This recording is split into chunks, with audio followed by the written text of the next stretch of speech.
I've done it again. I've left the thing up. Jesus. Bloody hell. Hang on about. Get rid of you. Welcome in, everybody. How you doing? Welcome back to the Spurs Talk Show. Every time I'm doing it again.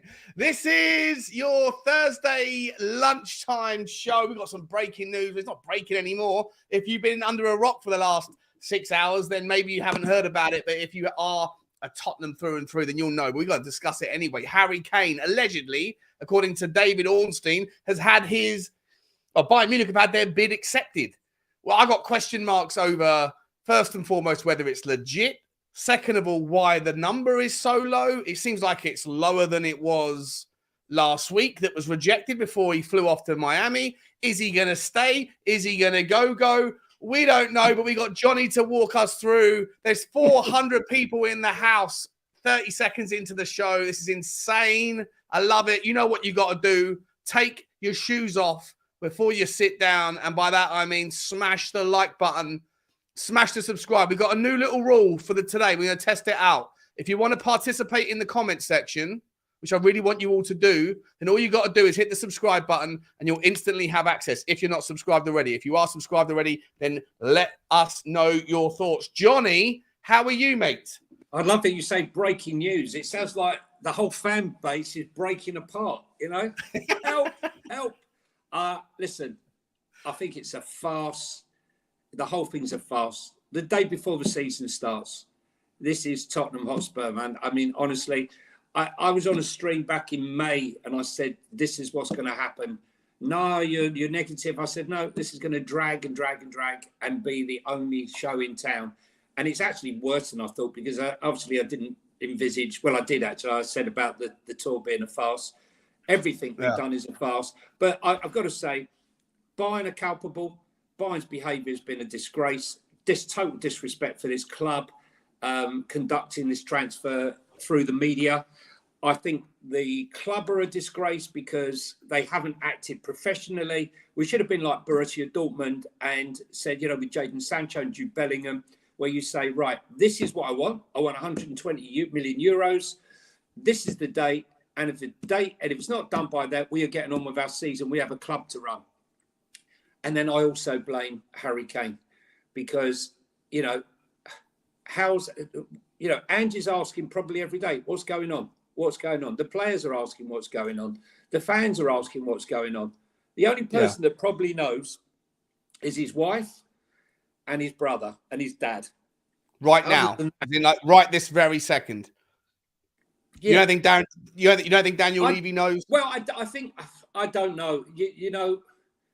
The thing is, I think if he stays, Harry, that screws us up. I mean, I know that sounds kind of weird, but I think that they've been doing a lot of work behind the scenes. Would they not, in the eventuality Harry goes, to use the money, to spend the money, whether it's on another centre-back, a Gift Orban, or whoever it may be? Yeah, we're going to talk about all those eventualities in the. But they would have been looking at what to do with the money. So. Yeah. And they would have invested a lot of time in it. So if he just turns around and says, no, you know what, I'm going to stay, and you know what, I'm going to walk at the end of the season for nothing, right? Yeah.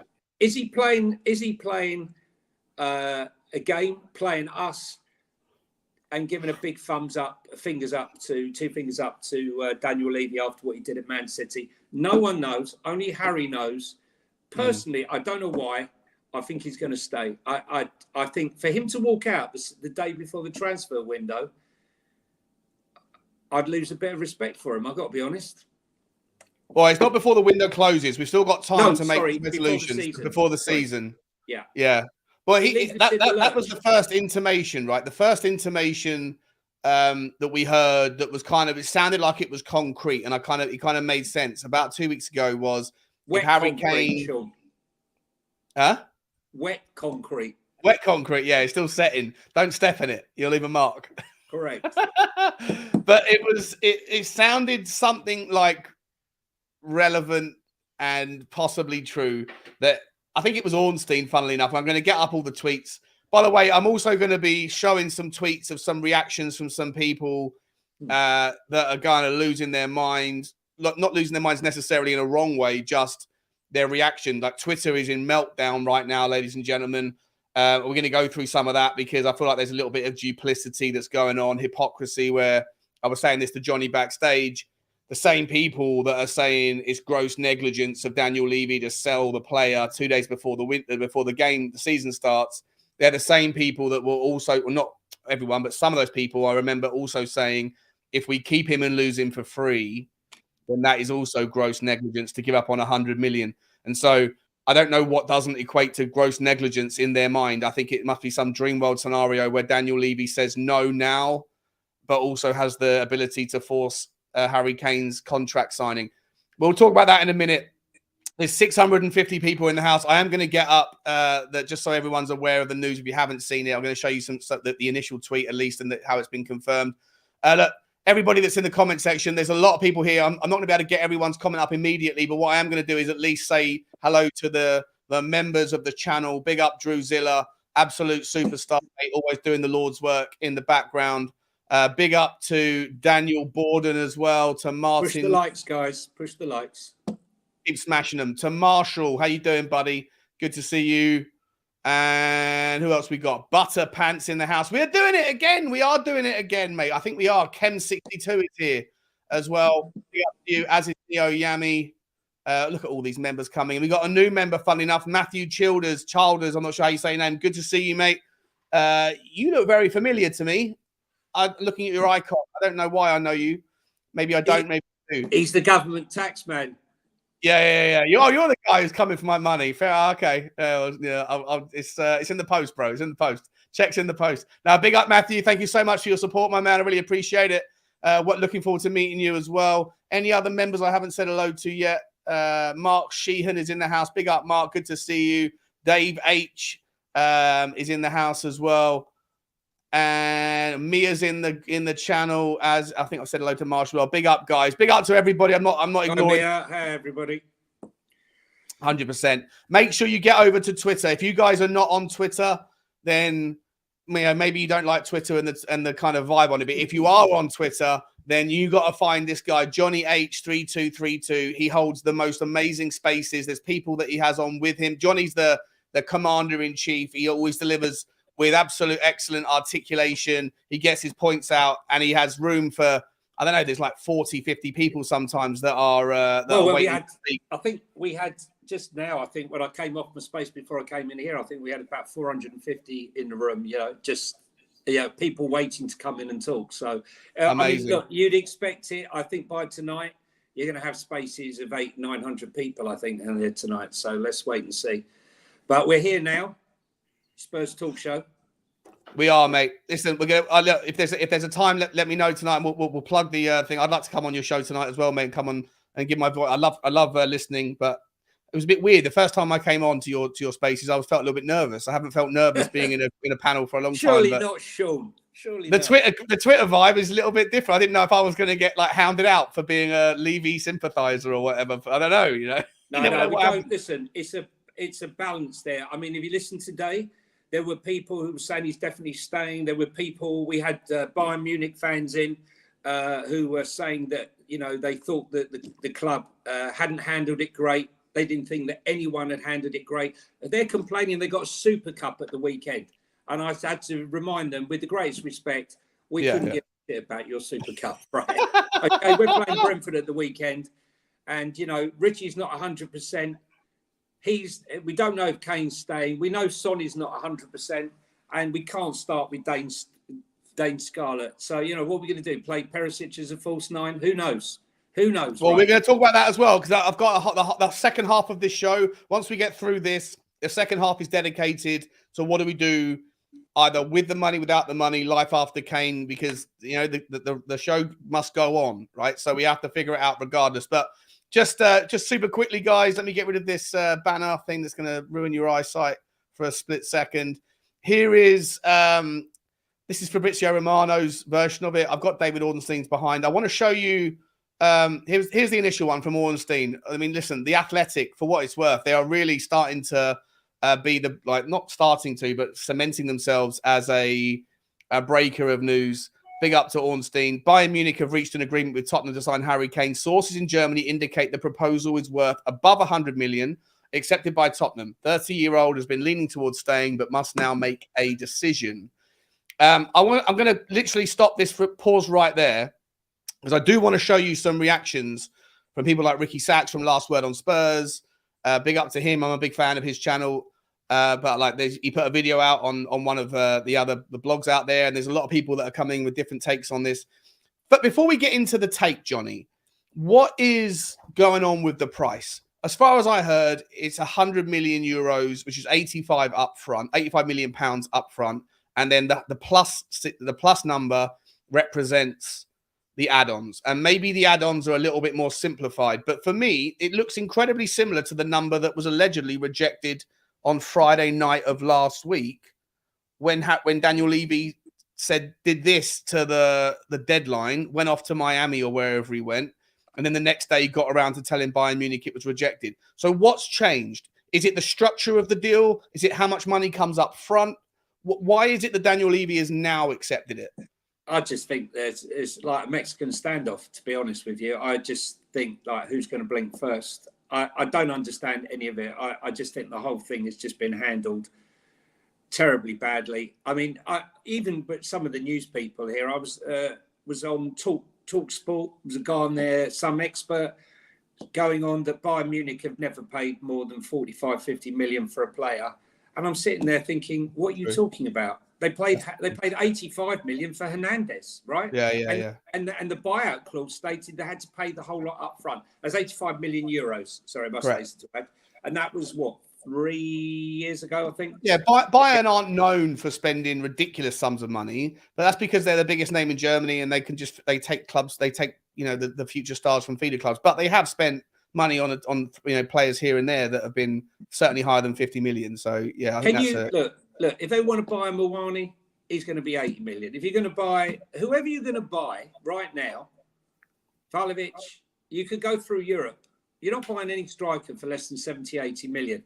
So are they as good as Harry Kane? No. Okay. So pay up. Yes, he's 30 years of age. Yes, he's only got 1 year on his contract.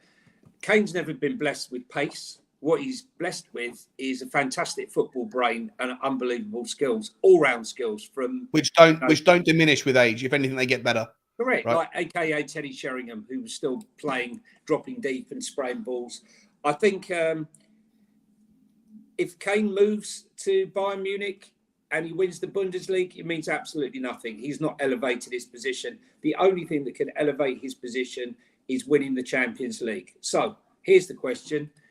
If Bayern win the Champions League, there's enough money by winning the Champions League and the sponsorship and the sponsor bonuses from that, right, to more than cover Harry Kane's fee. So they have to make the decision, pay up or move out. It looks like they've offered a structure. According to Ornstein, they've offered a number. We're not interested if they win the Champions League, if he scores 35 goals. Not interested, right? You want the player, okay? Pay up the money. We need to have at least 85 million up front, if not more, just to replace the striker. Well, that's what I think is happening here. That's what I'm speculating. But I would imagine, because the number was rejected last week, and yet suddenly the number looks essentially the same on paper, according to Ornstein, I would imagine that the structure of the payments has changed. Whether it's the amount or less add-ons. Yeah, it could be that the add-ons are easier to achieve. Like that additional 20 million isn't dependent on winning the Champions League. It's dependent on winning, two titles, German titles, whatever. That might be the difference. Or it might be that more money's coming up front. That until now it's been, we'll give you 30 million a year for 3 years or something. Whereas now it's going to be, we'll give you 70 up front and 30 next year or whatever else. And if that is happening, if that is the case, if there is a demand for more money up front from Tottenham's side, then that has to lead you down the pathway of thinking, well, that money then is needed for right now. And those conversations with players like Gift Orban, the conversation with maybe players like Per Schurz or whoever, Rio Hatate, maybe those conversations have been had, and that those teams who own those players are demanding certain amounts up front. And so Harry Kane's deal is now okay at the same level as long as Bayern Munich shift 70% of the money, 80% of the money in advance. What are your thoughts? Oh, listen, the other thing is here, which is why, someone the club should have stated straight away they started using the press. Harry Kane is a Tottenham Hotspur player. He's... I told you you're the voice of reason, mate. I told you you are the voice of reason. Do not. What was that? Oh, I forgot what my point was there before I read that. What was I saying there? Well, I gave you the idea that maybe the payment structure has changed, and that's the reason why the deal is now accepted at the same essential price terms. The only other thing that for me that it could be, if it's not a payment structure change, the only other thing that could have changed is Harry Kane's message to Daniel Levy, and that is, if you don't sell me now, I will leave for free in the summer. And I don't know if that's the case. Oh yes, I remember now. Sorry, I lost my train of thought. Must be an age thing. Basically, what I feel that they should have said straight away is Harry Kane is contracted to Spurs. If you want to deal with us, right, you have to deal with us through the normal channels, not through the press. What's happened now is that any player that we've been linked with, and I think this is potentially what happened with Mickey van der Ven, a £30 million fee turned out to be 42 million, because Wolfsburg probably was saying, well, hang on a minute, you're going to get 100 million for Harry Kane. Oh, Correct. no, we're not. Yeah, we don't believe you, right? Do you want him or not? So it dragged on and on and on. I believe that fee went up. So we are paying the price, ultimately, every which way here. And even if he does go, when you got the money burning a hole in your pocket, like West Ham have, it's so difficult to then clinch a deal without paying well over the odds. I mean, everyone's paying over the odds at the moment, but more so we will be paying over the odds. And I can't see Daniel Levy doing that. Do you know what, mate, Johnny? That to me, that's a really good point, right? That the inflation in the market is absolutely insane right now. And when I first saw the number this morning, I was like, oh, if it's been accepted, it must be for a ridiculously big number. Because yesterday, we were talking about, I was on Never a Foul, and we were talking about Lucas Paquetá, the West Ham kind of central midfielder, attacking midfielder. Yeah, and there's a wee bit guitar. Yeah. I've, you know how many times I heard that song? It's affected my sleep, I'll be honest. But look, he's a good player, a really good player. Don't get me wrong. I think he's a special player. However, there's a lot of weaknesses in his game. I don't think he naturally suits playing. I don't know who he's replacing at City. Is he replacing Mahrez? Is he replacing Gundogan? I don't know what's going on there. But if he's playing in the AMC role, then he's got a ridiculously poor conversion of his goals to shots. I think it takes him 20 shots on target, by the way, not just shots on target, 20 to get one goal, which isn't a ratio that Pep Guardiola would handle if you're a forward or an attacking. He's a very good player. I think he's a brilliant player, right? Brilliant player. But is he 80? If he's 85 million quid, Johnny, and maybe he is because Mason Mount's 75. Maybe he is because Caicedo's 110. But if we're setting precedents here, then what is going on with Harry Kane being 85 million quid up front or 85 million guaranteed? The problem is, like us, what we always do, we take too long to do anything. You know, if you want to strike early, right, you get the deals. Potentially you can get the deals. I was actually surprised that Pep, when Gundogan left, wasn't interested in James Maddison. Because I think for £30 million, James Maddison would have fitted perfectly into the same role as Gundogan. Yeah. Same sort of player. Well, I'm not sure if he's as good or he might be as good. I don't know. He's not as good. Paquetá for me is a much better player. Paquetá, right, at Lyon, he was top player. Mm-hmm. He took time to settle in the Premier League, which is normal. And as you know, nobody gives anyone time to settle. Doesn't matter if you come from the Premier League, like Jack Grealish. Went to Man City, biggest £100 million flop this season. Definitely not. I think he's a good player. 70 million maybe. Is Anthony worth 70, 80 million? Well, that's what I'm saying. But like, you can't put it all down to, this is like, you can't, these anomalies that are happening in the market cannot all be put down to final year of the transfer, final year of the contract and or English tax. But there's random deals that are happening where you've got absolute monsters that are going for 20 million, Yeah. or 30 or 40 million. Like Mohamed Kudus wasn't in the last year of his contract. If he goes to Brighton, I think he has gone to Brighton for about 30 million quid. You're comparing apples to apples here, and it just doesn't make any expense. Like that doesn't make sense to me. He wasn't in the final year.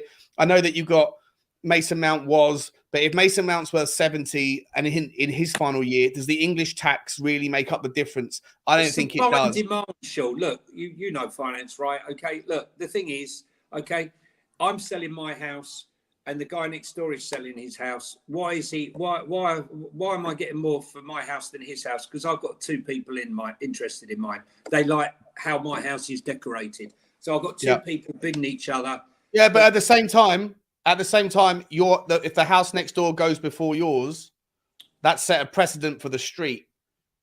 Right? Yeah, no, I'm saying, but it doesn't mean just because that house sold for X, 500,000, right? Yeah. Well, you have that all often, right? Oh, Mr. Jones sold his house for 500 grand. My house is nicer than Mr. Jones. Mine must be worth 530. No, doesn't work that way. Is someone going to come and pay? Someone might not even want to pay 500. So it's the demand. Am I surprised that only Bayern Munich have come in for Harry Kane? Yes. Why is that? Why is that? No official bids. Manchester United could have, if they were really interested, they could have done the same tactic as Bayern Munich and made it official, gone through the press. Here is £110 million official bid on the table. Let's find out all we were dealing with was rumours that Daniel Levy wasn't willing to pick up the phone. What about Paris Saint-Germain? You know, I know maybe Harry Kane, we're hearing through the grapevine, didn't want to go to France, but Paris never put an official bid in. Sometimes an official bid test the waters, right? And it allows Daniel Levy should have probably allowed them to place bids, because at least that then sets the market, you know, that in an official capacity, that then Bayern Munich, by Daniel Levy turning around and saying, I'm not going to listen to any bids from English clubs, and Harry Kane's not interested in Paris, then as there's only one club that's interested technically at that point in time, it allows for Bayern Munich to put in lower ball bids. It just seems strange. I mean, I know, you know, maybe it's down to food. Maybe he doesn't like croque monsieur and he's into sauerkraut and sausage, right? Yeah. Who knows? Who knows what's in his mind? What I do know is his wife's giving birth in 2 weeks' time, right? And you know, for anyone out there who's watching whose wife's about to give birth, or you are a woman watching it and you are about to give birth, are you? And your husband's going on about, you know, oh, I'm going to fly off to Germany. Does that make sense to you? Would you be running? You don't believe it? So you don't believe a month ago, 3 weeks ago, she was over in Bavaria at 8 months pregnant, looking for houses? No, like, would you, hang on. Do you know anyone who flies 8 months? No, I agree. I agree with you. The whole story sounded weird. She got the Eurostar? Do you think she got the Eurostar and you know, then got on a bus and then? No, I don't. She would have been relaxing, chilled out. You know, and he's right. Levy should have shut them down straight away and said, this is my price. This is my deadline. 120 million euros. This is the time. If it's not done by then, why is Harry Kane giving the deadline?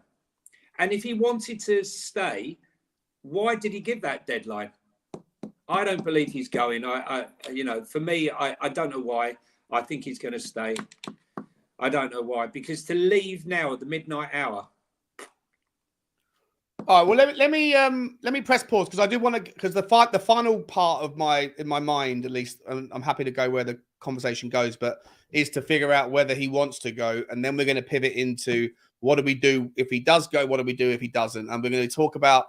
Someone put in a bid here saying Kudus hasn't agreed terms yet with Brighton, or it's not been finalised. Look, there's a lot of players out there, and Gift Orban is one, Kudus is another, but there's many more that are available for these lower echelons, right? Like this, like how are we valuing players here? If Paquetá is 90 million or 80 million quid, is Mohamed Kudus really only 30% of the player, 25% of the player that Paquetá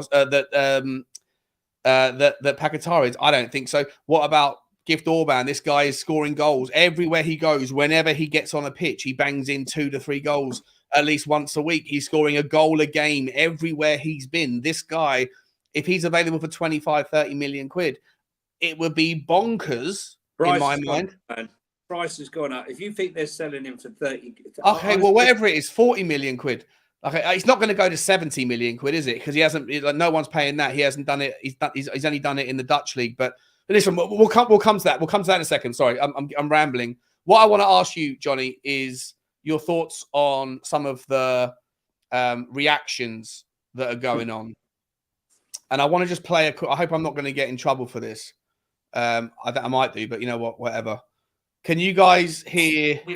Let me know, Johnny. Can you hear this? I'm really struggling to rationally understand Tottenham's decision making to do this right now, 48 hours before the season starts, without any form of replacement. Because in my opinion, you can't replace Harry Kane. It's unfair on Ange Postecoglou. It's unfair on the supporters, and I think this goes a long way in terms of Spurs fans now really realising to some degree what the ambition is of the hierarchy and the board. We all acknowledge he's only got a year left. We all acknowledge he can leave the club, and Harry actually might not want to be here.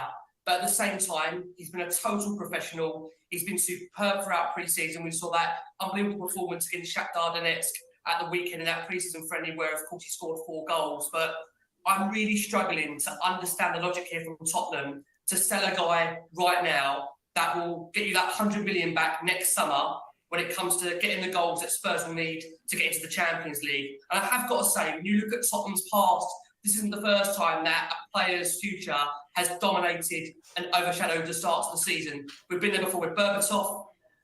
We've been there before, of course, with Modric, with Bale. You look at Tottenham's history in this situation, it seems to always be Tottenham that have a player who is arguably, the leading forefront of the club, that ultimately the future is being surrounded by doubt going into the start of the season. And I have to just say, again, as I re-emphasise the point, it is unfair on the supporters, it is unfair on a new manager, that 48 hours before the start of a crucial Premier League season, he does not know whether or not the star striker is going to be here. Powerful stuff. Powerful stuff, Johnny. Look, I'm a massive fan of Last Word on Spurs. A massive fan of Ricky Sack. I think he does a brilliant job over there. Is he right? First and foremost, is he right in the idea that we can make? I don't think we can make 100. Well, I mean, the 100 million from Champions League thing. I don't know. Like, he's certainly not you win 100 million if you get to the final, but we ain't getting to the final. I don't agree with Ricky. I don't with him on one thing, this thing where Harry's behaved 100% professionally. Professional captain or leader turns up at a press conference, doesn't leave the manager to face the music every time, to the state where he actually has to cancel press conferences because he doesn't want to be asked with the same questions. When you go to AIA in Singapore, he doesn't even turn up. They send Ben Davis with Son. I think it's disrespectful. He hasn't shown up anywhere on this tour to be at the forefront to answer the questions, and I think he should have been. Have Spurs handled it badly? Yes, I said I think we should have stated a price and a date, but I think Bayern have forced the issue along with Kane. Okay, it's obviously Charlie Kane has gone out there and he's had talks with them, with the blessing of Harry, with the blessing of it. He hasn't gone out on his own. He said, "What you been up to, Charlie?" "Oh, nothing." He said, "Well, what are all these reports?" No, he knows exactly what's been going on. So, do you agree with him with the? Actually, let me press pause on the conversation for a second. Guys, there's over 1,000 people in here. Every single time Johnny comes on, he brings with him people who are not usually around these here parts. We're over 1,000 people for the third time in three sessions. Johnny's been on this show 3 times. Every time, over 1,000 people have been here. It's insane. Really appreciate it. Guys, smash the like button for me on the video. I need one of the mods, Mia, someone. Keep an eye on the like ratios. Do me a favor. Drew, if you're still here, make sure you're getting everybody to pump the like button for the channel. I really appreciate it. And at the same time, guys, hit the subscribe. There's a comment section. I'm reading every single comment. I'm bringing them up when I can. When people make great points, the comments are coming up. And all you got to do if you're not subscribed to participate is hit that subscribe button and then it's accessible for you. Smash it, and also don't forget, get yourself over to Johnny H3232 on Twitter. He's the geezer who handles the conversation. I'm one of a few. One of a few. But Johnny's Twitter Spaces with he's got Jacko and is it Ninech? Those guys are just absolutely insane with their knowledge as well. You know, it's funny because when we were looking at signing on Slot, I said, Ninech, I'm going to make you the Dutch Jacko. The Dutch correspondent, the Italian, yeah. Correspondent. He's a nice kid, right? It's a great group you've got over there, mate. It really is. Got lots of characters, lots of different opinions. But look, I respect everyone's opinion. Everyone has an opinion on this. Personally, I told everybody in May that I really was not looking forward to this. I think this is really out of order. The club have got no respect for the fans. I just think the whole thing's been handled abysmally by all parties, and that includes Kane, Tottenham, Bayern Munich. The fans are imploding. The fans are having a breakdown. They just want, it's up and down emotions every day. He's staying, he's going, he's staying. And there's a lot of clickbait here from some of the journalists. I blame some of the journalists sometimes. Where are they getting their information from? Seriously, Where are they getting their info from? And these are the people, our go-to guys, and they can't get it right. They can't agree. Yesterday he's staying, today he's going. Now they're hedging 100%. Their bets. Every comment, if you look at the main headline, it's like my son used to say, "Oh, look, my son always used to read the headline." I always say to him, "Don't read the headline, read the story, okay?" And then when you get down the story, our source, right? So it's not from me, right? But there's no guarantee. There's no guarantee. If you look further down the article, there's a get out clause. Yeah, the truth is always 5 paragraphs in, right? It's the correct. Clickbait, and you got the background, then you got the get out of jail free card, and then you got the summary. Yeah, correct. Nothing's 100%. He's yet to accept it. Yeah. So let's dial in, because I mean, we're going to be going for another. I don't know how much time you've got, mate, but I was planning for an hour and 15, if that's okay with you. Mate. Yeah. So we got another kind of. We're halfway through, give or take. And what I wanted to ask you before we move on to what do we do in the world where he stays? What do we do in the world where he goes? Let's just focus for a minute on this.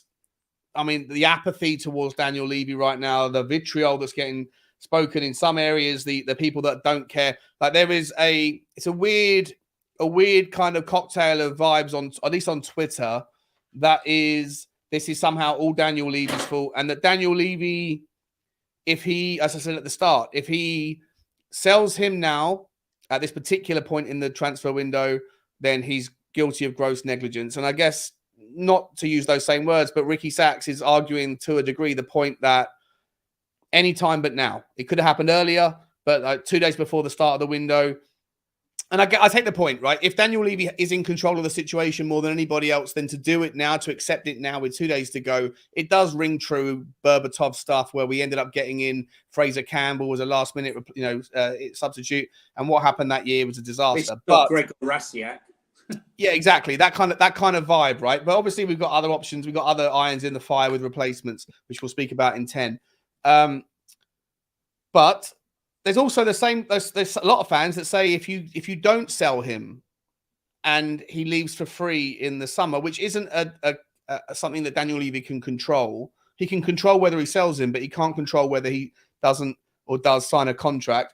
And he's also guilty of gross negligence. How much of this do you place on Daniel Levy? With the timing of it, how much of it do you place on Harry Kane? I think it's split. I actually, as I said to you before, I think they're all culpable. I don't think only one person is to blame here. I think Bayern have handled themselves, of all the people here, the worst. I think Harry Kane could have had a word with Bayern and said, look, if you're going to conduct this, do me a favour. Can you conduct it behind the scenes, because it's not making me look good. I've said a few weeks ago now that I think the best option for all parties here is that Harry stays, right? He signs a new contract, And within that contract, what he does is he signs a get out. He puts in there a get out clause, and the get out clause is an 100 million. acceptable amount, even if it's 60 million or 50 million. I don't really care, because if Harry stays and we get Champions League football, that itself will bring in between 60 and 100 million, depending on how far you get. It's minimum 50, 60, isn't it? You get just to qualify, and then assuming you do okay in the group stage, you're going to get at least 50, 60. Yeah, so let's say 50, 60. And if we got a buyout clause of 50 million, that's clear, right? There's no ambiguity. It's up to Kane there. Because if we qualify for the Champions League, he sees under Angeball we're a different team. Because I believe if he plays up front on the shoulder, he will score a lot of goals, more than he's ever scored. Will that encourage him to stay? And if he doesn't want to stay and he wants to go to wherever he wants to go, the 50 million is affordable. It's allowable to everybody. Anyone can pay. Anyone can access Correct. it. And there's a cut-off date of, say, I don't know, July the 20th or whatever, 2 or 3 weeks in. That lets everybody save face. But the only difference is, right, we all know, where does Kane earn the most amount of money? Walking on a free or signing a pre-contract. Well, okay? but in January, you say that, right? I hear the argument that if the club doesn't have, if the Bayern club doesn't have to pay a transfer fee to Tottenham, then they'll get a big sign-on fee. I would make the argument that if Tottenham were to give him a contract right now that doubled his money, that would also include a ridiculously big sign-on fee. There's nothing to stop Tottenham giving him a massive sign-on fee equivalent to what he could get as a sign-on fee from Bayern Munich, right? Well, I mean, look, the difference is if we sign a player, we get rid of Harry Kane. We want to say, for example, he signs a new contract, 450 grand a week. It's about what, 65 million? So over 65 million over the course of 3 years. Mm-hmm. Then, if he doesn't, you've got to replace him with a striker. You're looking at 80 million for a striker. Anyone that's half decent at the moment, they're quoting 80 million pound. Correct. Then you've got to pay him, say, 250 grand a week. You're looking at probably a total package of 120 million pounds, 130 million. For what? For a player that's not going to score you half as many goals. I think it's a very, very difficult call. I think. How many goals do you think he'll score for Tottenham, Johnny? Who? If Harry Kane stays this year. Oh, I've said this right from the off. I think Kane and Maddison will have record goal scoring. If he does what Emery has done to Ollie Watkins. So Ollie Watkins used to play across that line, working left, working right. He worked so hard, just like he did at Brentford. But what he said to him, look, I don't want you to do that. I want you to concentrate on playing on the shoulder, through the middle, and getting on the end of balls. All of a sudden, Ollie Watkins, still a good player, right? But he's scoring goals. And I believe that Harry, well, it's no coincidence that... Could he score 40 goals? Could he score 40 goals in this team? I reckon he could. He will smash his goals. Across all competitions. Obviously, we're not in Europe. 40 goals, yeah? I reckon he will smash his... I'm not saying he's going to score 40, but I definitely reckon that in Angie's 33, 34. Well, we got 30 last year, right? You got 30 last year. I think he could easily score 35 goals. Wow. In that system. And then you add Maddison's in. You add Tottenham could outscore Arsenal next season, right? I think Maddison will have his record season if he scores. As long as he stops dropping deep and he learns to just play on the shoulder and not do anything else, conserve his energy. Because the Ange ball is high intensity. You know, I've had it described that if you took Arteta ball and Pep ball, you would have to put it on steroids to get to Ange ball. We've seen it now, you know, but I am worried we're nowhere near match fit and we're going to tire in these games. So well, for 2 or 3 weeks, we're gonna struggle, right? Because you could see against Barcelona, that team after 75 minutes were on their legs, right? Yeah. When I was doing the watch along, I was upset that we conceded the second and the third, and then the fourth goal, I was calling out Barcelona. I was like, "You guys, this is a friendly, and there's a guy who's clearly injured in Reguilon, and you just walk past him." But I looked, he was absolutely fine. He was I was just on upset his about. he was on his knees, I was exhausted. upset about the abuse that Reguilon got, to be honest with you, because I thought we had a very good first half. And, you know, this is a guy who got injured for Atletico Madrid. He goes to the hospital to have an operation and then gets caught with some super bug that nearly kills him. He's seriously ill in hospital for months. He hasn't played. It's the first time he's played 90 minutes of football in 18 months. Yeah, something and he's up there after 60 minutes asking to come off. Right. Listen, let me ask you this. I love pivots in the conversation. Is Reguilon, because I've got massive concerns generally. I feel like at the moment I see Tottenham playing this 2-3-5 with the ball, where you have the two centre backs, the two full backs kind of go narrow and they sit with the 6, and then you've got the 5 up front, right? And it's great, it's brilliant. But obviously, if you're trying to train against Tottenham, you're going to say this is what they do, put it down into the corners. And so if you're going to do that, if you're going to ask the fullbacks to play narrow when we have the ball, when we lose it, get back, you need people that are fullbacks that have got massive balance, incredible stamina, incredible engine, incredible pace, and that can get forward when necessary, do those 1-2s with whoever, Perisic or Deki, whatever, get forward, all that stuff. But at the same time, when it goes wrong, get back and also be competent defensively. I don't think we have anything like the strength. I think in this particular system, what's become apparent to me is that the fullbacks that we need to be extraordinarily balanced and just monster engines. And I don't think we necessarily have it with Emerson or with Reguilon. Certainly not with Udogie. He's a bit more one-track pony at the moment. I think we've got enough there to get us through. You can't fix Rome wasn't built in a day, Johnny. But Reguilon, let's stick with Reguilon. Are you happy with the left back of Udogie and Reguilon being the guys for this year at least? So I'll be brutally honest with you. I think Reggie can play the system. He's a left back, but when the guy's been seriously ill, right? Let's give some credibility. He's a left back, right? He was never a left wing back, so that's why he was sold, right? He was good enough to come from Real Madrid to us and then go to Atletico Madrid because they valued him. But he does have quality going forward. And in that first half, he showed it, right? He's physically not strong, right? He's physically not strong, right?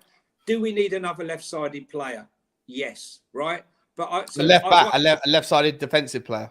Yeah, but what's name can play there as well, Mickey van der Ven. But I would be selling Davis. I've been saying since before he signed that Pedro Porro cannot play right back. Yeah, we made a mistake paying 50 million. No, hang on. I mean, I honestly, the abuse I got, Sean, right before he even signed, when I was telling people, and then when it happened at Leicester, but Emerson, I've championed Emerson all the way through. I think Emerson is an extremely good athlete. He's got a fantastic engine, and I think he's the type of player that if you did, for example, want to play Maddison and Gio in the same team, Emerson can tuck in to give Basuma, if he sat at the base as the 6, to give him the support defensively. He'd have to tuck in there and give him the support. Porro can't defend. So my answer to answer your question, I think we need a right back because Porro cannot play right back. That's my opinion. And if Emerson gets injured, forget Spence. We are in trouble. We are in trouble. I saw enough of Spence to know exactly what I knew before, right? Against Barcelona, Spence was brought on to replace Perisic. Solomon gets put across to the left, and he plays Spence as the inside forward. Right. And he kept Porro for 90 minutes at right back. So that tells you what he thinks of Spence defensively. And if he thinks that Porro's better defensively than Spence. He lost the ball and didn't do enough to even bother tracking back. His whole body language not good enough. Worried more about his hair and his socks being nice in shape, right? I agree. I don't think we got enough cover. We don't have enough cover in that right back position. What about Kyle Walker-Peters? Would you go and get him from Southampton? He's utility. He can play on the right and the left. I don't think he's a fantastic player, but I think he's useful and he can play on the right and the left. Don't know. Is he someone you bring in? Any injury. I think Udogie's going to start. Udogie, right, he's got fantastic pace. And a bit like Kyle Walker when he first came, you can make mistakes. But if you've got the pace to recover, you can maybe get out of jail. But I think you've got to keep Reggie. I think we're going to have to now. He's pulled his hamstring, and he's definitely gone. Right? I think we've got. Sessegnon's cooked. He's done. Yeah. I'll forget it. Right. But what I would say is, I think we're carrying a lot of injuries. And if you think that we can go from hardly any pre-season games to go to the tempo of the Premier League, and these players are going to be able to handle it without breaking down and having injuries, I expect the first 3 or 4 weeks we could get a bit threadbare in some areas. And we desperately need another centre-back. And I'm agreeing with you. I think Sessing gone, yeah. I think the right-back is more important than the left, because I think Adoji... and you've got Davis. Should we need to play him? Davis, Van der Ven, Reguilon, and Udogie. On the right, none of them are perfect defenders for that spot, but we got enough there, right? We can handle that until maybe next summer. Yeah. But I agree with you on the right side. There's angles and deficiencies. I would love us to go after Benjamin Pavard. By the way, I think he would be fan. He could sit in there and be that third centre back that you need. He could play back up to Romero, and he could also. He traditionally was always a right back. I don't know if he'd want to come, but I mean, he would be a perfect player who can slot in on the right when Emerson's tired or whatever, and also slot in if Romero gets injured or gets sent off. That to me is the perfect utility player. Obviously, I'd rather Tapsoba as an out-and-out defender. I don't know much about this pair, Shures. I don't know if you do. Well, I mean, look, so funny enough, back in June, I was talking about his captain, Borgiano, who's the Torino captain. He's 24, 6'4", has all the attributes. Thank you, Drew. He had all the attributes that Ange likes. He's strong. He's captain material. He was called up when Bastoni got injured to play in the Italian national team. So that, for me, says a lot, because, Italy is the home of defence, right? Mm-hmm. So for me, if he calls up. Now, interesting, Schull is I think he's a bit older. Dutch player, only just called up to the Nations League there, Schull. I think he played 60 games for Ajax. It just seemed a bit of a strange transfer. Normally when you leave the Ajax academy and having played 60 games, you normally would move to, I don't know, a higher profile club than maybe Torino. But I can see their logic in thinking. 2 Dutch defenders. Is this the problem, though, mate? Is this the problem with Per Schurz? I'm not. Oh, let me get rid of that thing again. I'm not a massive stats guy. Oh, 1 second. Sorry, guys. Sorry, let me get rid of it. I'm not a massive stats guy. I like to lean into stats, right? But this was that kind of spidergram, whatever they call it. In the red is Romero, in the blue is Per Schurz, and people were saying he's one of the best ball-playing centre backs in the Serie A. The stats don't really line up to what you're looking for from a Postecoglou centre-back if you're looking for that ability to carry the ball. Like, his carrying's all right. It's on par with Romero. Aerial, he's worse than Romero. And I don't think anyone would sit there and say that Romero's a monster in the air. As a passer, he's in the bottom 35 percentile. Forward passes, he's about middle of the road in terms of top 6 leagues, 50%. Progressive passes, the geezer doesn't do them. He's in the bottom 2 or 3% for progressive passes, which is an essential ingredient. The only thing that he really stands out for, and by the way, he loses most of the duels he gets involved in. The only thing he's really good for is the no-nonsense side of being a centre-back, interceptions, tackles, that kind of stuff. Defensive actions, the guy's in the 99th percentile. So if you're looking for something who's like no-nonsense and calm and a reassuring presence, then Per Schurz might be the guy. But if you're looking for him to be the spark that creates something, probably not the guy. Have you got Borgiano's stats? I mean, I've just seen here, we've been linked with Jim Davison. Are we as a centre-back in the corner there? A snooker player. No, Jim Davison, the comedian. Oh, sorry, Jim.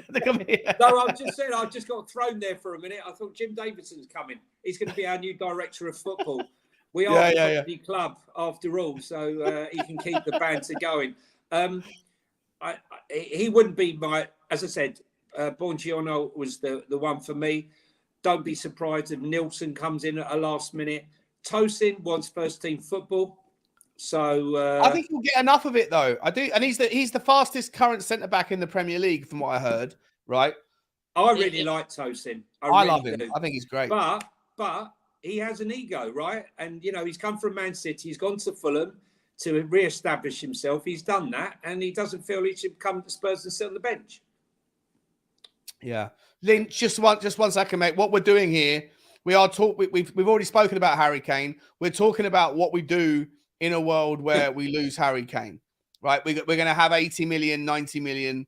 And I guess this is the kind of like the kind of culmination of all this, is that if he leaves, and that if the valuation of the player looks the same as a previously rejected amount of money, then it must be, in my opinion, the structure of the deal that's changed, which is probably asking for more money up front, which is probably because we've got a few deals, or maybe one or two deals that we're working on. And at the moment, we're talking about what's going to happen if we do lose Harry Kane, or if we don't, how are we going to handle it? And we started with the left back situation. We're now moving into the centre back. Johnny, do you regardless of what happens with Harry Kane, if Harry Kane stays, are you okay? What would you rather? Would you rather Harry Kane leave and we improve the centre backs, or would you rather Harry Kane stays and we keep the centre backs we have, or would you rather Harry Kane go and use that money and hope that the forward line can handle the difference? I'll be honest with you, John. Up until probably 4 days ago, I was happy. I was fine for Harry to go if he needed to go and wanted to go. Right now, I've got serious concerns because Richarlison's picked up an injury. Okay, so he's not going to play. He can't play right now. Not sure whether he's going to need an op, but he has got a problem. Dane Scarlett's not ready. Son's definitely not fit after a double hernia operation. Anyone who's had a double hernia, I haven't, but from what I hear, you don't go running around and reach peak fitness. So what is our options up front? If we had a backup striker that was fit, and a fit Richarlison, okay, fair enough. So what are we going to do? If he walks out the door tomorrow, I can see us starting with a false 9 or an unfit. Who would be who? Perisic, maybe. You play Perisic in? Oh, no, wow. no. I'm saying you're asking me. Yeah. If Harry Kane's not in the starting 11 against Brentford, he might not have signed for Bayern Munich, but we'll know on Sunday. If Richarlison's not fit, right? Okay, and Kane's left, and Son's not fit, he'll probably try and start with Son if he's not fit. But I think he'll push Richarlison to start, even if he's carrying a knock. Kane does go, if Kane's not here, or if he's left out of the team against Brentford and Manchester United, for example, let's say that the deal takes a little bit longer to get done, but he's left out of the team on the presumption that he's not here, and we haven't yet signed Gift Orban. We've still got 3 weeks in the window. Maybe he's not going to come and play. Gift Orban's not going to be playing on not Sunday. Immediately, exactly right. So let's assume that Harry Kane's out and we've got what we've got to work with. Do you go Richarlison in the 9? Presuming that they're all fit enough to play, not match fit. He's fit. If Richarlison's fit, there's no question he plays in the 9. Do you? I see. I disagree. I think that you play Sonny in the 9, and I think you play Perisic on the left. Oh my God, he can't listen. Sonny's lost half a yard of pace since the operation. That lovely flick by Maddison with the outside of his boot to set him up in the second half. A fit Sonny would have run onto that and smashed it in the back of the net. He's lost that yard. Hopefully he doesn't need that. He doesn't need that yard in the 9, does he? Not as much as he does in the 7. Listen, he's not a player that can hold it up, right? His touch is not good enough. So you've lost a little bit of motivation to see him in 11. Sonny's fantastic. He's been amazing, right? Some of his first touch seems to have deserted him just a bit recently. Richie hasn't got a first touch. He's got a second touch. He's a second touch player. Well, look, the thing is here, right? Richie pushing against that line will take a couple of defenders with him, right? And leave space for Maddison. And leaves the space behind for Maddison, Sarr, Basuma, and the others to exploit. That's the way I look at it. Okay, that's fair enough. He's not going to be your 30-goal a season, man. He's not going to be your 20-goal a season. It's probably going to be your 15-goal a season, but creating havoc when he's fit. Yeah. But my argument here is if Richarlison's not fit and Kane leaves, I expect to see Kane play against Brentford. I don't ask me why. But if Kane plays against Brentford, then according to reports, that means he's not leaving. I don't believe any report. It's Okay. like the signing. Until they're holding the shirt, right, he's not gone. Yeah. I agree. I've got a couple of things to ask of you guys in the comment section. We're still at over 1,170 odd people in the house. Amazing. Just me and Johnny, a bit of chin wag on a Thursday afternoon with you guys about Harry Kane and what we're going to do. We are going to start talking now in 2 minutes about what we're going to, like last section of the show is where do we see the window finishing? What do we do with or without Harry Kane? But before we do, guys, the likes ratio has slowed down dramatically. There's only about we're at 30% ratio. We've got to be at least 600-700 likes by now. It's guys, bonkers. all you need to do is press the like button. It's not difficult. Drum the thumb, people. Doesn't Just hurt. drum the thumb. Doesn't hurt. It's painless. It just helps Sean with his channel. Helps me with my channel, and then it helps other people find this show afterwards, and then other people are also going to find Johnny because Johnny's an absolute superstar. By the way, go over to Johnny H3232 on Twitter. I'm putting that. Putting his hashtag, putting his at into the description. I would put it in the title, but you can't put Twitter things in the title, so I'll put it into the description straight after the show. Johnny, let me ask you this, mate. Harry Kane coming, going, whatever. With Brian Hill injured, even if Harry Kane does decide to stay, are we still in need of another forward? And if so, could be. I was actually very sad to see that Brian Gill's operation failed. The moustache is still there, but doctors are hoping to remove it at a later date. I feel sorry for Brian Gill actually because I think he has a lot of skills which would really play on anti-system. He's quite happy to hug that touchline and do one-on-ones, a bit like Manor Solomon. Yeah. Sorry. Johnny, someone's at my door. Give me 10 seconds. I'll be back in 1 second, okay? Carry on. As far as wingers forward, I think we could potentially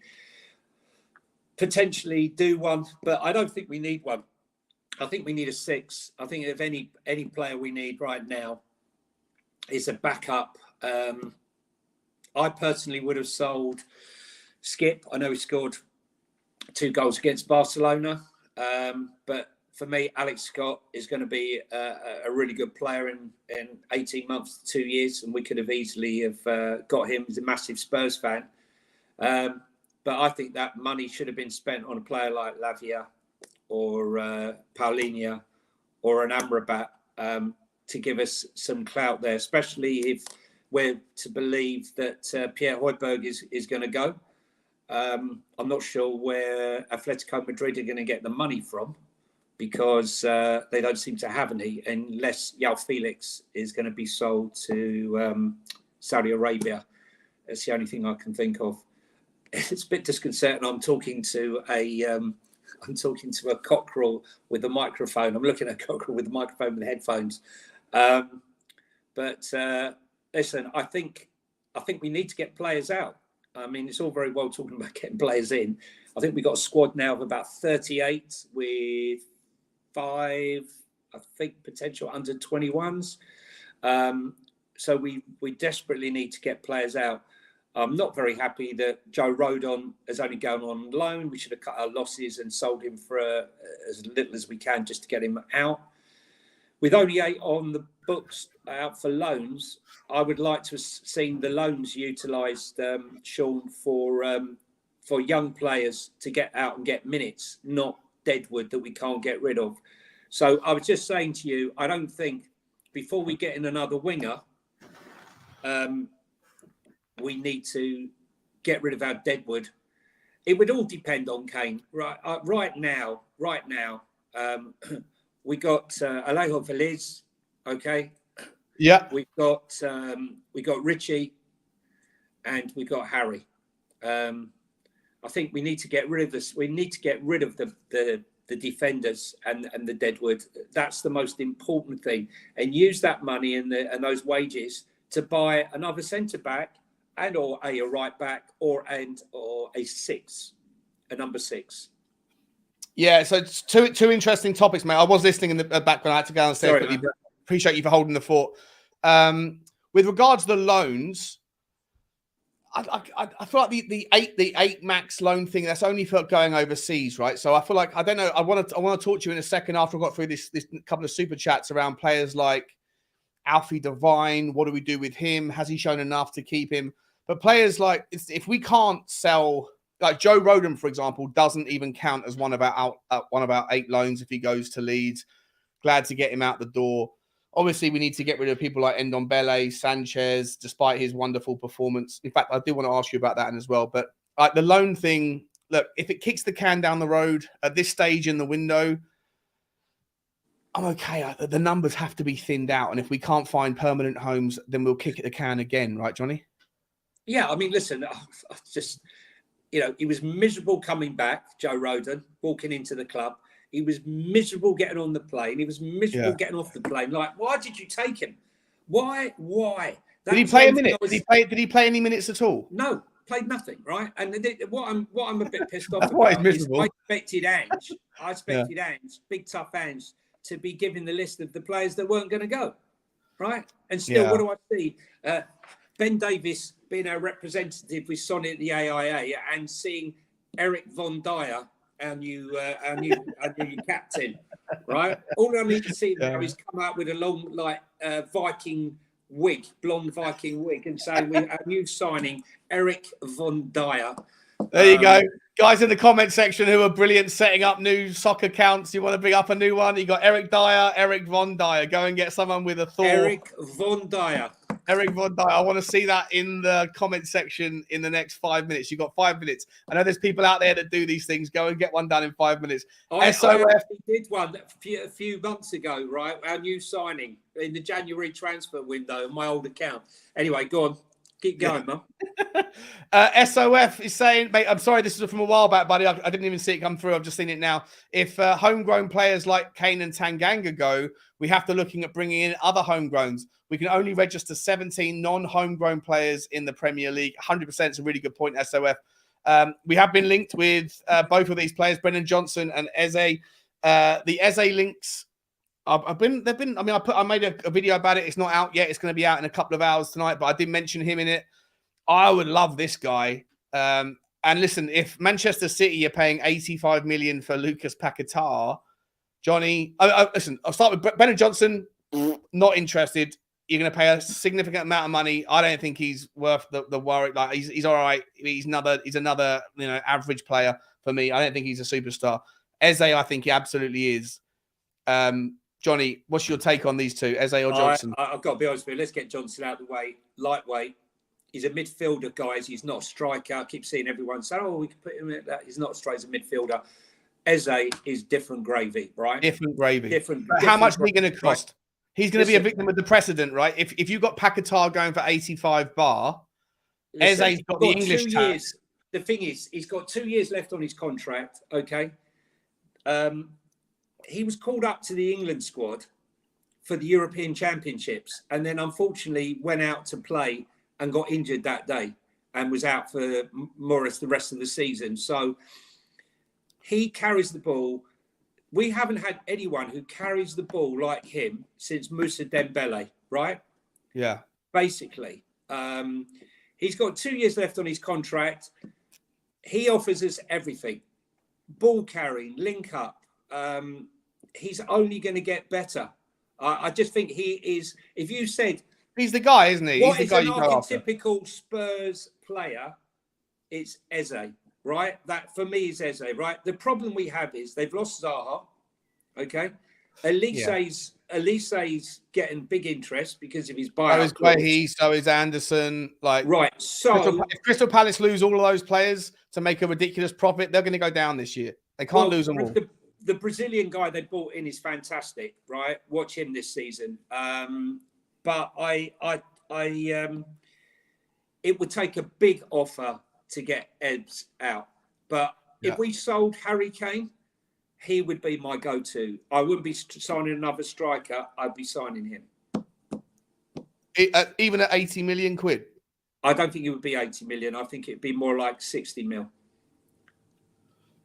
Well, all I'm basing it on is just all these players that play in that kind of attacking midfielder role, the central midfielder who can run. He's different to anyone else. Tell me anyone. Tell me anyone else who glides with the ball like that. Tell me anyone else who brings and carries. I agree with you, but there isn't anyone. If you're seeing £110 million bids for Caicedo, I know that he's a DM, but 110 for him. Paquetá, who does play in the Eze role, who's going to be 85 million. Paquetá doesn't come with an English tax. Like, I don't know. I just feel like it's very, very difficult to get him out. Next year, he'll be on 1 year left on his contract. Okay. Then maybe the conversation changes. Yeah. You know, so, but yeah, for me, there's no comparison. Eze all day long. All right. Love it. Love it. Thank you for that super chat, SOF. Second one coming through, mate. Do you think we get a decision from Kane today? I'm sure Ange can't wait to discuss Kane in the presser tomorrow. That's a really good point, especially if no decision. Johnny, what's your stance, mate? What's going to happen here, bro? I don't think, I don't have a crystal ball here. None of us do. And all these people who are saying he's staying, it reminds me of that song. What's it? Should I stay or should I go now? Yeah. If I stay, there will be trouble. Yeah. Let's move that on the double, right? And I think right now, I don't know. I think he stays. I think he stays as well. I'll put my chip on staying, but he needs to come out tonight and put it to bed. Do not leave Ange holding it. Yeah, Ange has got 72 hours. We are kicking off our Premier League season in 72 hours. Ange needs to know whether his number 9 is playing or not. Harry Kane, if it's true, the reports have been. If the reports are true that the bid has been accepted and it's over to you, then mate, over to you and soon, bro. Like, come out. I know you're a legend of the club and you will always be a legend of the club, but don't drag this out. I know it's the victim of circumstance, but you've got the time now. Stay or go, but make it quick because Ange needs to let somebody else know who's going to be playing in the 9 role, right? Yeah. Blaine Dev, thank you, SOF. Really appreciate the support, mate, and the super chat. Blaine Dev is coming as well. Big up, Blaine Dev. The shirt should have been with you by now. Is it with you? Let me know. I did send it over to you. I think it was on Saturday or Sunday, whenever it was. I sent it. It should be with you. Spurs scored goals before Kane. We will score goals after Kane. My judgment will be on if and how we invest it. Not another Bale situation, please. That's exactly what we're talking about, Blaine Dev. Appreciate the support, mate. And like I say, I hope you did get the shirt. Let me know if you did. And let me know if it fits and if you like it. That's what I was going to say, Sean. Do we go for one quality and maybe So what I was saying was, if we signed an Eze and we signed a Tapsoba, I'd be very happy. But most people would say, "Oh, hang on a minute, we need to buy another striker. So we need to buy a Gift Oban." But maybe if we bought a Gift Oban and we bought an Eze, but we didn't buy a centre back. Everyone's saying we need a centre back. Everyone's got a different opinion about what we should prioritise. So you haven't mentioned Gift Orban, so you're not that no, I think he's a very good player. His first touch is absolutely horrendous, but he scores goals. He hasn't got great first touch. How will that be in the Premier League? We don't know. He's still very raw. Listen, we've seen it before. They come over, they're on a run, they keep scoring. Would I complain? No, right? I think he's quality, but he needs to be harnessed. He needs to be trained. He's not going to walk straight into this club and start scoring goals. That's my opinion. I would really like Gift Orban. I feel like people are going to sleep on this guy. I think you're right about his first touch, but I feel like he reminds me a little bit. He reminds me a little bit of imagine if you had a Steven Bergwijn who actually could put the ball in the back of the net basically every time he takes a shot. Gift Orban for me is that guy. He's a powerful runner. He's got a low center of gravity, but he's not particularly short. Maybe a little bit like Adama Traore as well in the physicality stuff. Powerful, strong, built like a boxer. But at the end of the day, when he takes a crack, it goes in. And I was looking at the stats, right? So he has an XG last season of 12 and he scored 24 goals. So he only should have scored 12 goals. He scored 24. Why is that? Well, it's either because he takes his chances every time, and outside of any other anomaly, that would normally represent him being an incredible finisher. But when I looked into it, some of those shots, especially in the Norwegian league, he was taking against goalkeepers who were kind of jumping over the ball from 25-yard shots, right? So you have to take it with a bit like if it's one or two times, you ignore it. But when I saw it on Y-Scout like 7 or 8 times, I was like, that's the reason why his XG to G ratio is so amplified. You've got Norway to Belgium, right? Okay. To Belgium. Sorry, to Ghent. Yeah, you're right. Yeah. Norway to Belgium. Okay. I can't, let's keep it level, right? As fans, everyone jumps on a horse and then that's the winning horse. And anything but that horse is disaster. A bit like Tapsoba. Unless we sign Tapsoba, we're nothing. Unless we sign Gift Olben, 5-6 weeks ago, half the fan base didn't even know who he was, right? So I think we just need to keep it level. If they start asking for 50 million, we're not going to pay it anyway. So, he's probably a 25 million with a sell-on and bonuses, maybe some add-ons, maybe. All right, so answer me this, mate. Answer me this. If Harry Kane is staying, what does the final 3 weeks of the window look like? How many players leave and who are they? How many players come in and who are they if Harry Kane is staying? And then I'm going to give you the same option to go through it if he's leaving. Oh my God, if he's staying,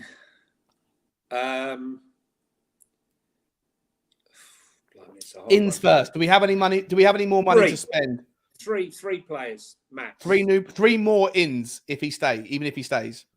Yeah, potentially 2 to 3 more in, I would say. And who would you think they would be?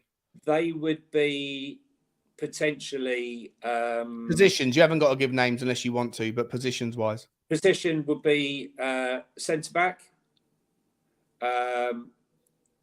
Potentially another 6 if Højbjerg goes.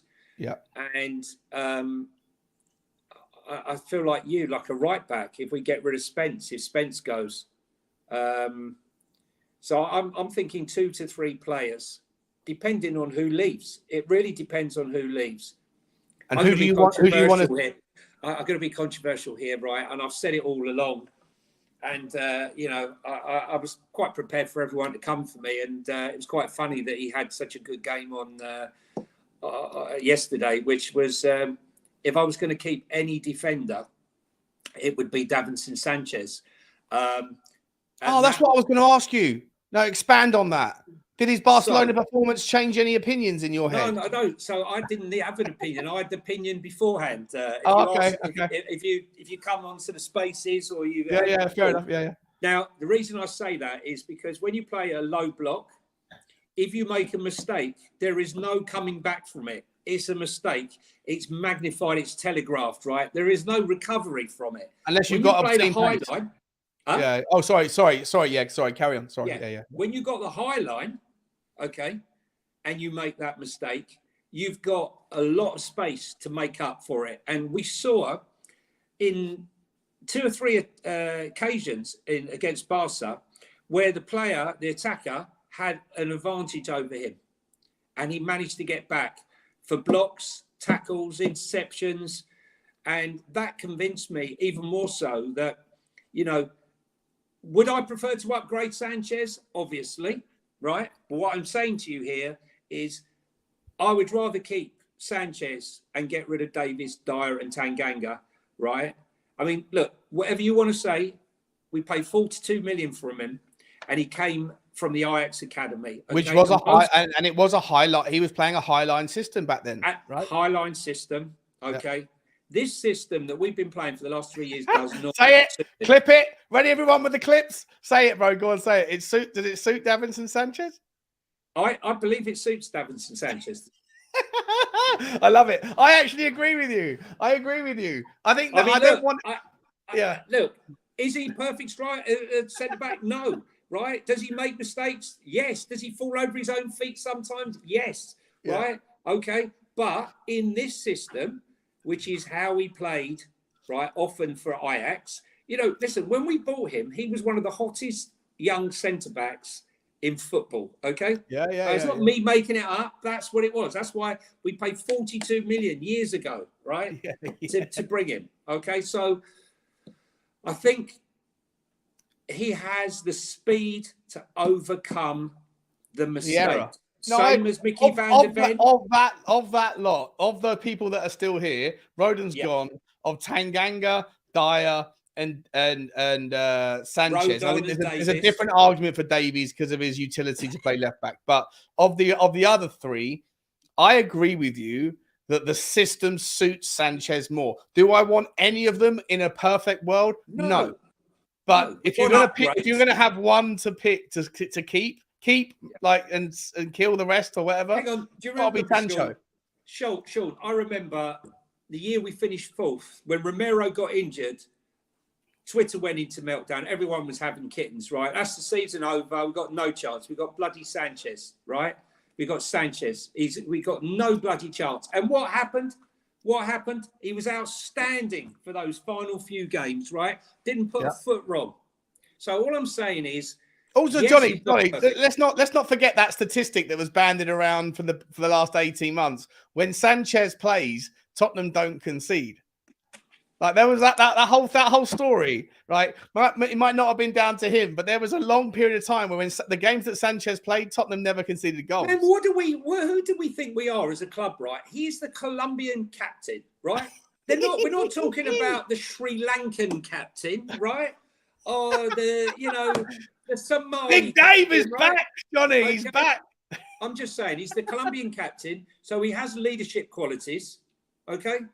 And I agree with you, mate. I agree with you.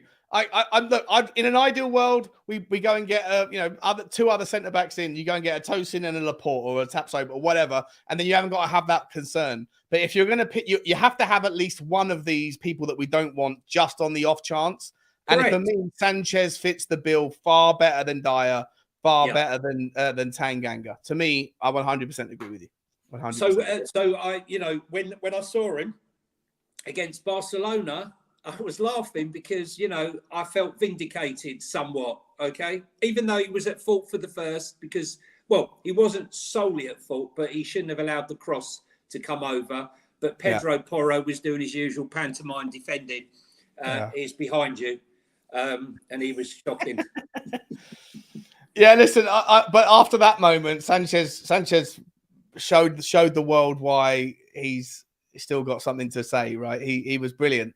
It was a brilliant performance from him after that against Barcelona. And let's really not understate. I know it's a friendly. I know the result doesn't matter, but performances do. And when you compare Dyer, oh my God, to Sanchez in that game, chalk and cheese. Captain Dyer. And the only memorable thing that he did that I thought wasn't a negative was when he stepped up and said, "No, I'm taking this free kick," and then proceeded to smash it into the wall. I like the way he did the newly formed beard he had. He was like this, I'm giving this a lot of thought, right? One for the cameras. Yeah, what should I do? Top left, top right, hang on a minute. Hey, stand back, Pedro. Yeah. Pedro. No way, Pedro. I am the captain. Leave it to me. Don't worry, Mr. Mandarin. I will. Yeah, exactly. Bang straight into the wall. 100%. And then he looked bewildered that he actually hit the wall. I'm gassed that he had the confidence to say that because that's the only other memorable thing apart from him jogging back. Listen, and I get it. In the 88th minute, he's probably shattered. He hasn't played a lot of football either. I'm not going to chastise him too much for stretching his legs at the risk of an injury. He's come off of, I think, didn't he have surgery recently? So I feel like it wasn't brain surgery, that's for sure. I mean, when he played, the fact of the matter is, I sometimes wonder about the fans. I think it was the third goal where the guy's gone past Reguilon and everyone's blaming Reguilon. And I said, well, hang on a minute. If Eric Dyer was where he was meant to be, Reguilon, it would have been offside and it wouldn't even have been an issue. But afterwards, for the one I liked was when Ansu Fati just drifted past him, and he looked bewildered, and then he tried to blame someone else. By the way, this geezer Ansu Fati, I did a scouting report. I did a scouting report on him. I know how good he is, but I didn't realize. I honest to God, we were linked with him back in January, and I was like, "Oh, I better do a scouting report on him." And I looked into Y Scout and stuff, and I was probably in a bad mood on the day. I was probably like in a miserable mood because I realize sometimes when if I get out of bed the wrong side, then some of my content is a little bit more miserable than other days. But I did a report, and I was like, "This guy ain't worth what they're asking. They want 80, 90 million for this kid." Because he's whatever, he's the next big thing. Same as Rafael Leao from Milan. Like, just because you're classy doesn't mean you're worth it. You haven't done anything. And then the next time I really paid attention to him was in that game. And his first touch, mate, he's got like that you just see it. And he's doing that looky thing. He's always looking over his shoulder, like what Barcelona excellent players of yesteryear, like Xavi and Iniesta, but he's doing it from a forward role. So he's looking in a different angle. And he finds that space. I didn't realize quite how gifted I think he's got a really sharp footballing brain on him. I think he's going to be a superstar. I mean, Ansu, however fatty he was, he still outran Eric Dyer. Eric. But I've got to tell you, Ansu, the thing that's held him up, he's had horrific injuries. I mean, when I say horrific, he went out when he was out for, 18 months, serious operation. He's had breakdown. His knees are going. This is going. This isn't what you want. I'd love to get him on loan. I mean, that's the sort of player that you put him on loan. You pay Barca 4 million, 5 million to take him on loan for a season, maybe, and add him to your squad. I think I'd be quite happy with that. But let's see what happens. What happens. I think we need clarity now. I agree, mate. Look, I've got one more super chat to get through, and then I've got one more question for you to round off to the show. And I really appreciate you, mate. You've been absolutely sensational, like you always are, mate.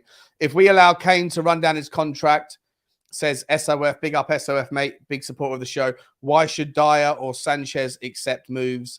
They can run down the contracts too. Every player with 1 year left. Well, I think Dyer, I said, again, beginning of this season, I reckon he signs. I'm not saying it's going to happen, but I would not be surprised if Dyer signs a pre-contract deal in January to go to Portugal or Spain. He's Spanish speaking. I can see that happening. He's not going to get a new contract, is he, at this stage? No, the game has changed, right? Impossible ball was different to Conte ball. I think the fan base. You think the fan base is in meltdown now? If Eric Dyer is given a new contract, I think they would be beside themselves. I think Davinson Sanchez is more the issue there. They might have to get rid of Davinson just because he's got that 1 year left. How are you going to convince him? Would you take that deal that's been touted? It's the deal that won't ever go away. The story that keeps on storying. You can't do that deal. Sanchez, no, not to Russia. Sanchez to Galatasaray, and then 12 million on top of that, and we bring Victor Nelson home. No, I say home. We bring him back to us. Do you know much about Victor Nelson? I think he's a good player. Yeah, he's got a wonderful right foot on him for what it's worth. I've never seen a good player. He's a good player. I don't want us to be playing stupid money for him, though. Well, it would be 12 million quid plus Davinson Sanchez.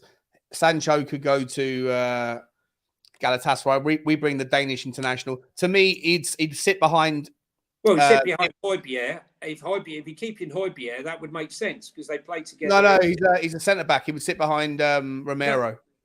No, but I'm talking about he would sit behind Højbjerg if Højbjerg was playing as a holding. Six. Yeah. Of course, 100%. Yeah. No, I think that Nelson's he's a good player.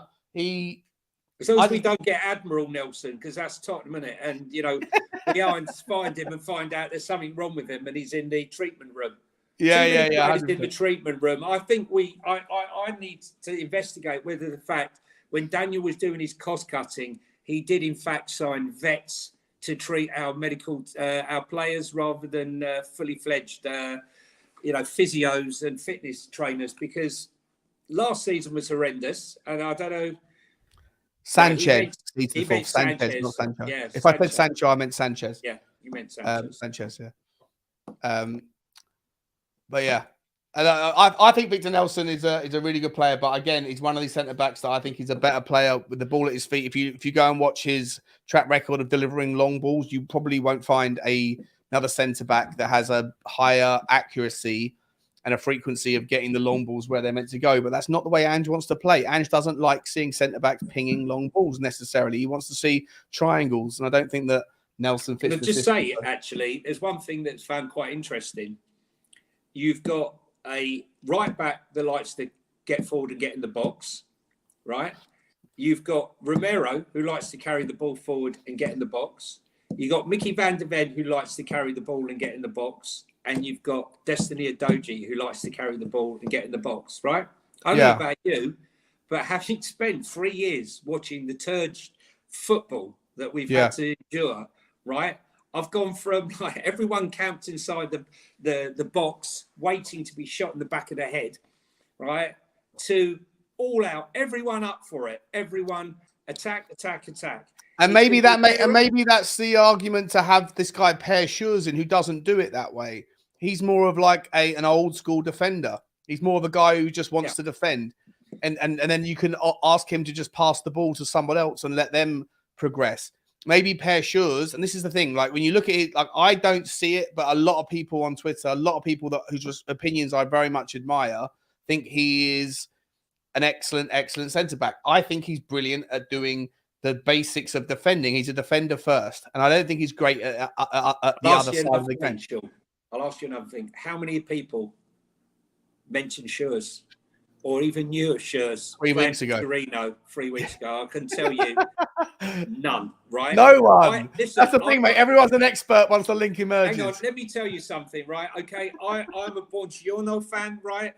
He is the captain, okay, of Torino, and I forgot who Schurz was. I had to go and chat, and I was going, Schurz. I know the name. What? Now, why didn't I remember it when I'm going on about Buongiorno and he plays next to him? So, you know, I'm just as culpable in it. But I just no, it's fine, man. It's like if there's players I know about, I'll talk about. If players I don't know about, I'll do some research, but I'll always caveat my opinion on the level of knowledge I've got. I don't know this guy. I really don't. What I've looked at him is what I'm talking about him. I think he looks like he's a traditional defender. I don't think he is this ball playing everything centre back. But I don't think we need another one.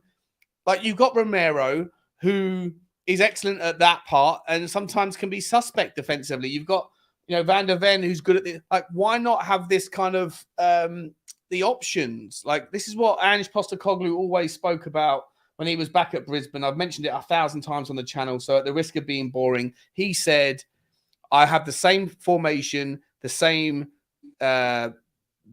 general throw or flow, but by having, in our scenario, Decky on the right one day with his strength, and then the next day Solomon, and on the left you've got Sonny, and then the next formation you've got Perisic. They offer different vibes, different things, and so the system is never the same because the personnel make it different.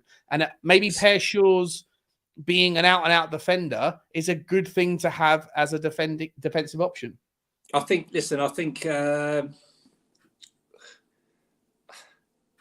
he's just come out of nowhere. Someone sent me a song. What was it?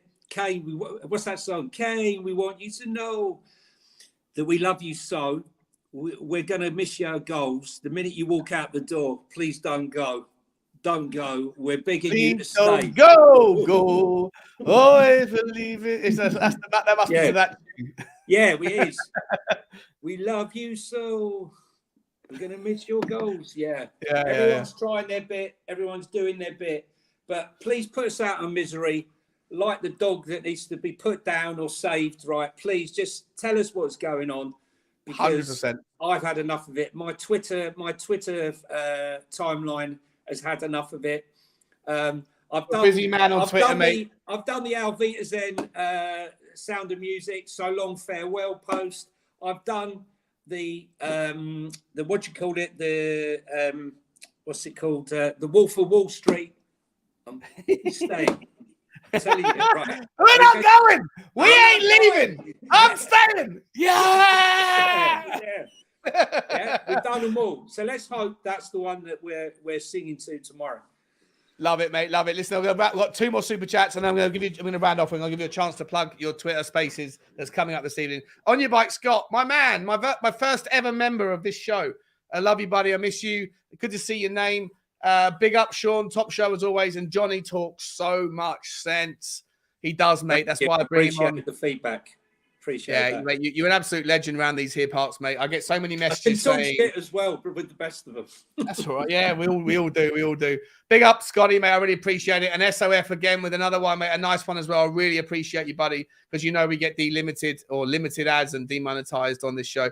So the super chats really help. I think Kane staying makes expectations for the season higher because fans will expect the deep cup run and/or Champions League qualification to convince Kane to stay or bring in 60 million if he goes.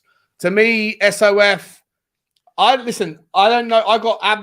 I'll lean on Gary Neville's statement when he was trying to pick where Tottenham were going to finish or where everyone was going to finish. When he got to Tottenham, he was like, you've got Tottenham, Newcastle, Villa, Brighton, and Chelsea. And those 5 teams, he goes, I honestly have very little idea of how they're all going to figure out. Tottenham, the least. Tottenham, I don't know what's going on there. I don't know what's going on at Tottenham. I think it could be a wonderful season. It could be the most fun season we've had in a decade or at least 5 or 6 years.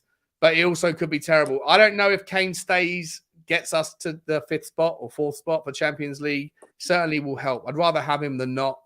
But if we lose him for free, I'd rather lose him now and go and secure ourselves, because I think our season will depend more on how many goals we concede rather than how many goals we score.